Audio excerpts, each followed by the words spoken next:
Hi, this is Emerald and welcome to the Diamond Net, and today I'm going to talk to you about how to ground yourself in your subjective experience. Alright, so before I talk to you about grounding yourself in your subjective experience, I want to give you a couple of different perspectives on what grounding is. So let's talk about the practical level first. So from the practical level, you know that grounding is actually making it to where, like let's say if you're working with electricity or something, that you don't get affected by the electricity because you're grounded in something. And so the electricity doesn't really affect you. Also, if we take a more new age, spiritual kind of approach to grounding, it has to do with actually being firmly grounded in the third dimensional world. The idea is that there are other dimensions and you can become more in tune with those dimensions, but when you're grounding, you're actually trying to solidify your experience here. You're trying to ground yourself in 3D reality. Now, from this perspective, it might seem less spiritual to do so, but really, because everything it comes from a spiritual source, really the third dimensional plane isn't any less spiritual than any other higher dimensional plane that there might be out there. But that's more on the spiritual, more new age sort of perspective. And I'll go into that in future videos. For me, that's more of a theoretical kind of topic. Now for me, I've experienced astral projection before, so if that is some other dimensional reality, I have experienced it. I just can't say beyond a shadow of a doubt that yes, that's definitely a different dimension. And so I tend to, when it comes to those topics, I talk about them more in a theoretical kind of way as opposed to one that's more grounded in first-hand experience. And I much prefer to talk about things grounded in first-hand experience, but talking about these different things that are for me theoretical can be helpful for understanding different perspectives relative to a certain topic. But I'll go ahead and I'll go into my definition of grounding for this particular video. So grounding in the subjective experience. So basically, what I mean by this is that you are firmly rooted in reality to the point where you're perceiving things exactly as they are, prior to the mind putting interpretations and labels and thoughts over the reality. And this can be actually quite difficult to do. So you have to think that the reality prior to interpretations is what we first experience when we come into the world as a baby, because we don't have these complex frameworks that we have and these ideas about how reality works, because we really don't know anything. But what's really quite funny is that we never really know any more about this reality than we do as a baby. We kind of know how things work, but our intellect does not have the ability to wrap around what is and to grasp what is. We're always sort of interfacing with our own interpretations, which will have a lot to do with our own personal experiences and our indoctrinations. And so when you're seeking truth, what you're trying to do is you're trying to strip away those interpretations from reality, to see the reality that's actually there before you actually place any ideas over top of it. So an example of doing this is like, all right, if you hear someone speaking in a foreign language, what you hear is basically a collection of sounds. And if you have no knowledge of this language whatsoever, it's a completely foreign language that you've never even heard before, all it's going to sound like is a bunch of sounds. And this is the most true way to experience that reality. However, if you notice, if you know the language, like for me, I'm clearly fluent in English, I can't hear English in the same way that I would hear Swahili. I have no knowledge of the Swahili language, and so I can hear that language a lot more, I suppose, accurately than somebody who does speak Swahili and has already the ideas of what those sounds mean. So in this sense, it's like the interpretation overshadows the reality itself. And so when you're trying to ground yourself in your own subjective experience, you're trying to the best of your ability, pull apart your interpretations from your actual experience of the thing. And another example would be like for example, when I learned how to paint, before I would try to paint like particular objects, like, oh, here's a desk, here's how a desk looks, oh, and here's my friend, and here's how she looks, and, oh, this is what a wall looks like, this is what a car looks like. But that's a really unskillful way to paint if you're trying to paint realistically, because essentially, depending on what angle you're at, what the lighting looks like, which person you're painting, and basically moment by moment, everything is always in flux and always changing. So what you have to do is you have to be able to see what's going on here in reality as what it truly is. And what your visual plane consists of is shapes imbued with colors. So it's just shapes and colors. And so what you do when you're trying to paint realistically is you look at your reality as though it were just a flat plane, because that's essentially what you realize when you become skilled at realistic painting, is that your visual field is flat.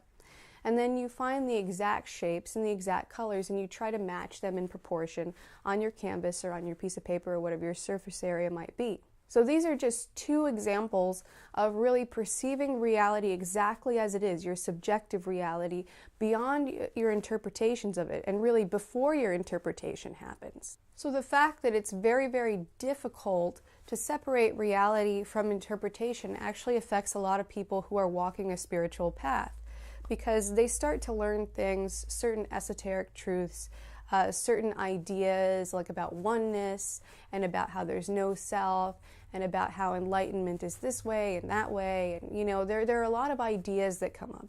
And when you learn about those things, it feels like you're making progress. But the pitfall here is that many people on the spiritual path don't realize they can never actually know beyond of a shadow of a doubt anything that isn't occurring to them right now in the present moment beyond interpretation.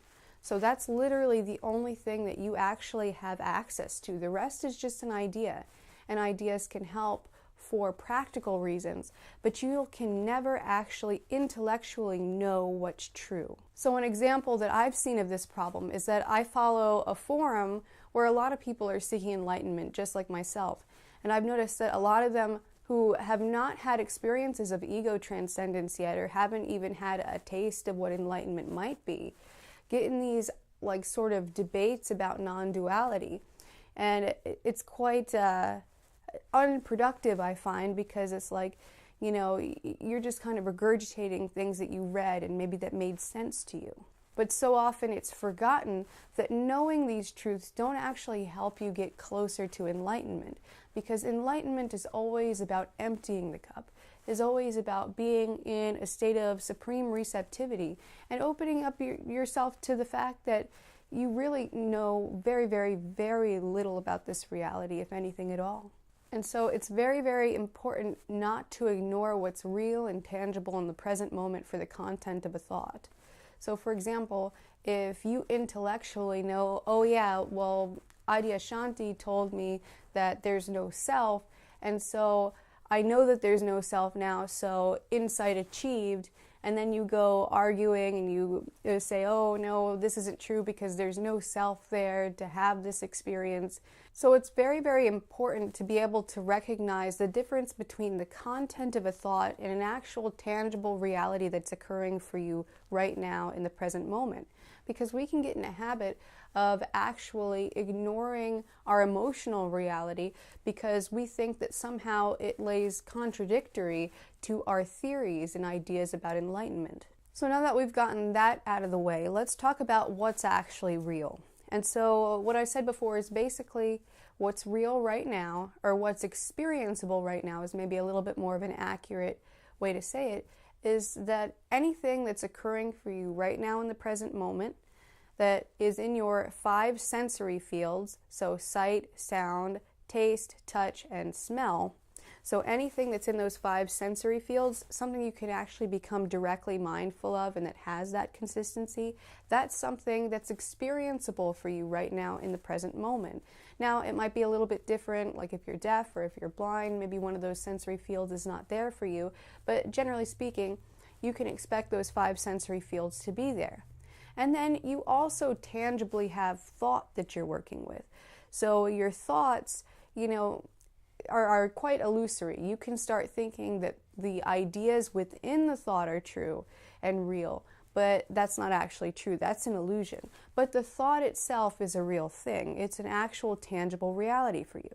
So because we have these sort of 6 fields of perception, we can actually detach from the content of our thoughts and our ideas about what should be, what shouldn't be, what enlightenment is, what truth is. We can detach from those ideas, which are literally just ideas, and we can actually become mindful within this present moment reality. This is what we have of reality, is only right now, all the time.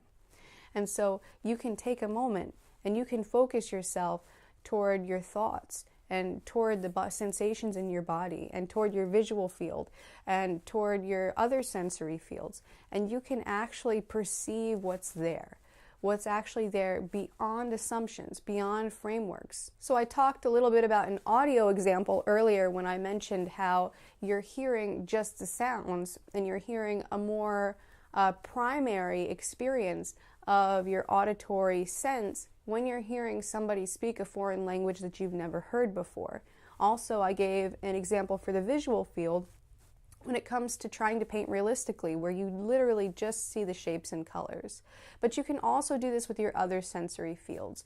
So for example, with your body sensations, if you really focus toward your body sensations, you'll notice that you arbitrarily tend to link your visual sense with your body sensations. So if I go like this, automatically I think that this visual sight of me doing this actually links consistently to the actual physical sensation.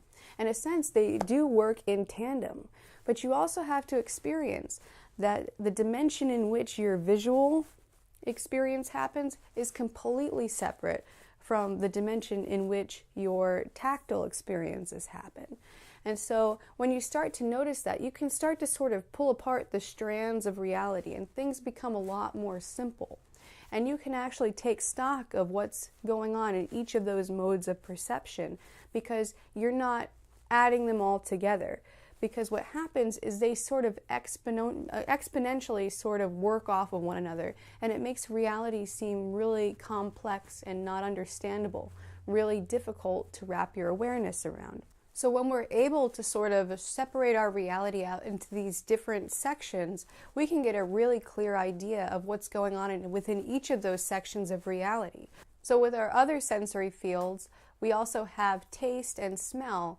And I even think that it's quite possible that these are even just similar to body sensations, only they're more intense in some ways and more complex in some ways. And so it translates to us as a smell or a taste. But this is something I'm not sure of. It's something that I have focused on before and tried to observe, but I haven't got a really clear idea yet. Now with your thoughts, if you want to get a really clear idea of what's going on in that range, because the thoughts are a lot more nebulous and there's a lot more illusion to them, you can get very easily hemmed into the ideas that are actually going on within the thought as opposed to experiencing the thought as what it is in itself. So you want to notice that thoughts are basically a collection of hazy sensory experiences. So you have a little voice in your mind, just like you would have your actual voice, but it's talking in your mind and it's kind of fuzzy and hazy, and it slips away right away. It's just not as easy to grasp onto, but it mimics sound. And also you have your visual images that happen in your mind, and those mimic regular visual images. Then they pop up in your mind, but they're also very hard to grasp onto, very hard to see details to. So we have these two main ways, but you can also experience like hazy phantom sensations, like if you imagine how something feels, like you can imagine what it feels to clap your hands, like what that sensation feels like on your hands. Or if you're doing that with the taste and the smell sensory fields, you can imagine what the smell and taste of an orange is. So basically your mind, it like allows you to visualize these aspects of reality in a very hazy way. And so one thing that becomes very helpful to do if you want to become aware of what's going on in your thought field is that you can kind of try to figure out where those things happen in relation to one another. What I notice is that my inner voice, my auditory hazy thought sensation happens like it almost seems like in the back of my head or toward the center of my head. That's where I imagine it to be. And I think like there might be actually some spatial reality to that, but I'm not 100% sure. But it very much feels that way to me. As far as visual sensations go, it seems like it happens out here in front of me. Like I can close my eyes and I can see these images come up in my mind's eye, but it almost seems as though they're occurring out here somewhere. And then when it comes to like physical sensations, it's almost like I feel the phantom sensation within my body. Or when it comes to smell or taste, it feels like I'm feeling them in the actual places that they would normally occur. And so these are things that you want to actually observe about your thoughts to get a really, really clear idea of what's going on with your thoughts. You also want to treat your thoughts in the same way that you would treat any other sensory perception, with a certain degree of detachment. Like if you see something weird happen out here in reality, you don't blame yourself for that. Or if you hear somebody say something weird, you don't blame yourself for that. So if a weird thought comes up or a thought that makes you uncomfortable comes up, keep in mind that you have just as much control over your thoughts. You don't really control them. Thoughts just sort of spring up into your conscious mind. So it's important to be detached from thoughts and to realize that they don't mean anything necessarily about your own character, because if you start thinking that your thoughts mean something about your character, then you're not going to be fully mindful of what's there. You're always going to be resisting what's actually there in reality and trying to make yourself look better to yourself. So you want to sort of, for the time being, remove those taboos and just let your thoughts do whatever they want to do. But now that we know what it means to actually be grounded in the subjective experience and the components of those subjective experiences, like why would this be important to do in the first place? And there are a lot of reasons for this, but essentially one of the main reasons that I see is simplicity. So you can kind of simplify what's going on in your reality, which automatically makes it more manageable. And you can bring that simplicity into your practical life, into your spiritual practice, and into really anything. Because when you can simplify things down to their elements, then you can create anything from that. And it becomes much easier to just live life. So for example, let me give a practical example. Like if you're just going about your daily life and you're experiencing the natural ups and downs of living in a society, if you are actually grounded in reality first, it's going to be a lot more difficult to actually sway you into doing something unwise. So if you're firmly grounded in your own reality and somebody says something that's contrary to that reality, you know that that person is probably trying to pull one over on you. So you're not going to fall into their trap. Or if you're trying to do something creative, like start a business or become an artist, you can essentially boil down all of those sensory experiences to their elements and then use whichever of those elements that are going to help you most. And you can start to build a really strong platform for like literally anything from that groundedness, from that state of really digging your roots deep in the ground. Now, with regard to spiritual practice, this is a very, very key point. I think a lot of people tend to think that this reality is somehow not the spiritual reality and that the spiritual reality is someplace else and this is just the place that we go to before we go to the other spiritual reality. But I have found from firsthand experience that that's not true. This is every ounce as spiritual as anything else. Everything is all one thing, and this reality doesn't get excluded from that. So to me, my spiritual practice is not necessarily about reaching to other realities or trying to experience something novel and different from what's going on here. It's really about cultivating a deeper awareness of whatever it is that I experience, and to cultivate such a deep awareness that all delusion falls away. So for example, prior to learning how to paint realistically and learning how colors worked, I would look at something and I would only see my label of that thing. So I would look at a white wall and I would say, oh yeah, that wall is white. And in a sense, on a practical level, yeah, that's perfectly fine to say that, that's perfectly true. But if you're actually trying to experience the reality, you'll notice that there's no wall and hardly any whiteness. So basically, whatever shape the wall is, it's just a shape. And when you start to notice and you start to really hone your ability to be aware of what's going on in reality, you see so many things about reality that other people generally miss because they're used to interfacing with their idea of reality as opposed to the reality itself. So right now, when I look at a white wall, I have the realization that essentially every visual thing in reality functions as like a really soft mirror that mirrors every other shade and color that's around it. And so when I look at a white wall, I might see greens and blues and yellows and pinks and things that other people who have not honed themselves into the reality can't even see right now because they haven't trained themselves to see it.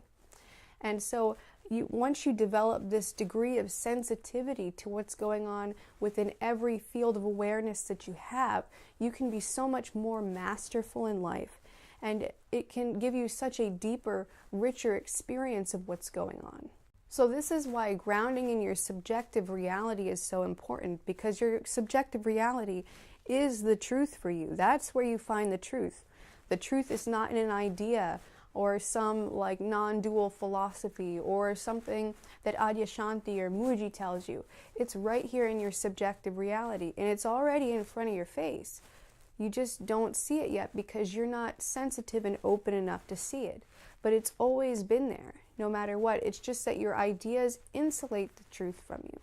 And so when you become able to see reality beyond your ideas of it, that's when the truth starts to glitter through. So in order to ground, you want to create mastery over all of your sensory fields and over thought, so that you can look directly in any one of those and in any moment be able to become immediately aware of the complex, nuanced reality that's going on. And infinity occurs within every moment, and so every moment is infinite. You can look infinitely complexly, and you can expand your awareness down into the reality to the point where you come out on the other side. And that's, in my eyes, that's sort of what enables things like enlightenment to occur. But even if enlightenment does not occur from that, it still is a much deeper, much more complete experience of reality than you would have otherwise had, because otherwise you would just be living and interfacing with your thoughts and never truly perceiving the reality that you live within. Also, I want to talk a little bit about emotion, which I just created a new video about that a couple weeks ago. So emotions are basically a combination of thoughts, the content of your thoughts, combined with physical sensations in the body. And so you can also create emotional mastery from mastering all of these various sensations. Because what happens is that your thoughts and the body sensations also mix together, which makes the emotions complex, and you don't know what level you can actually deal with it. And so usually people go around and around and around in their head. They don't know how to resolve their emotional problems because they're not looking on the level that the emotion's primarily occurring, which it occurs first as a body sensation. And so this is the wisest way to approach emotional healing, is to go directly to the body and to focus directly on that and get a really deep awareness of your emotions as they arise. So when you start to be able to focus on your experiences in a way that divides your modes of perception, and you tackle it one at a time, where you're just focusing on your visual field, you're focusing on your audio field, then you can actually be able to get real insights. What an insight is some realization that you've had as a result of a direct first-hand experience.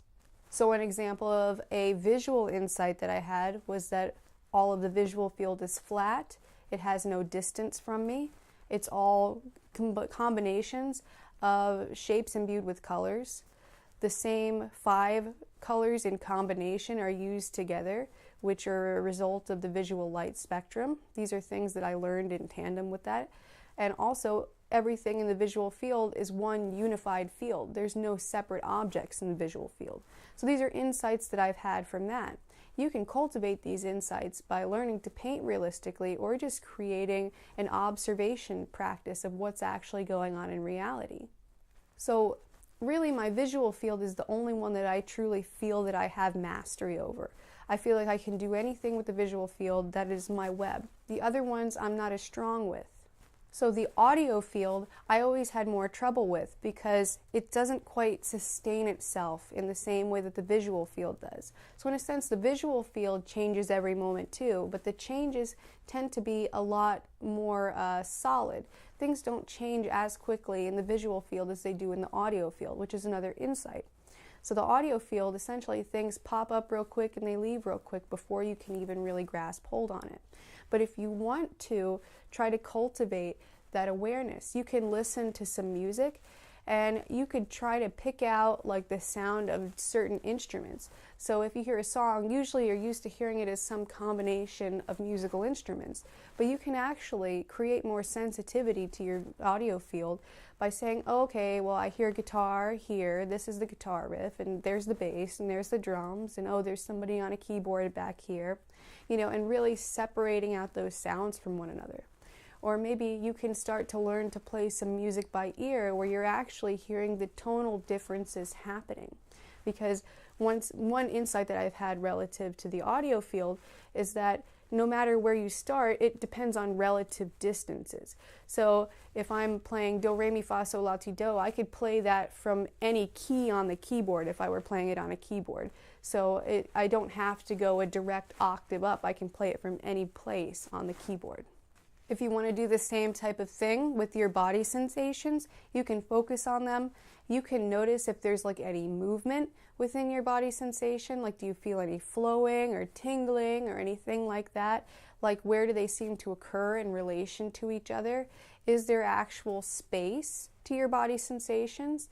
You know, could you imagine that one body sensation is bigger than the other, or is size even a factor? Is size really maybe something more of the visual field, that it has to do more with that interaction? Notice that it is separate from the things of the visual field and the ideas that, oh, I have a body and a nose and hands and this and that. You know, you're just noticing really essentially just little sensation, almost like something that was just floating out in space. With regard to taste and smell, again, you can try to notice that, okay, maybe what is a taste, what is a smell, what makes a taste and smell different than a body sensation? You know, is there any difference, or is it just difference in intensity, or difference in the place that I feel it at, and so it has a different feel to it? You know, those type of things. So these senses are a little bit weaker than the others, but they still give you some interesting insights that can be gleaned from them. With thought, again, you want to start noticing, like spatially, where are these things occurring in relation to each other? Where are your mental images happening? Where are your mental talk happening? Where are these various things happening? What does it feel like to have a thought? You know, how do you separate out your awareness of what's going on in the thought from like what the actual thought is in itself? Where do thoughts come from? Where do they go to? Like, how long are they actually there for? Why is it not possible to grasp a hold of the thought? Can you actually notice the details of your mental images? Or is it to where it's too fuzzy you can't even focus on any details? Like imagine a cartoon character that you know of face, like imagine Scooby-Doo's face. Can you actually imagine like what the actual drawing of Scooby-Doo looks like in this scenario? Or is it something that's just more hazy and sort of pieced together from ideas? So there are a lot of different observations that you can do relative to all of these fields to just give you more grounding in reality. So when you can become grounded in reality in this way, your focus and your sensitivity deepens, and you're also much more able to handle any situation that comes at you with sort of a sense of acceptance and also a sense of efficacy that you wouldn't have otherwise had because you're not confused or thrown off by the illusions. So that's all I have for you today. I hope that you enjoyed this video. If you did, go ahead, click the like button below and subscribe. But other than that, that's all I have for you. And until next time, keep becoming more you.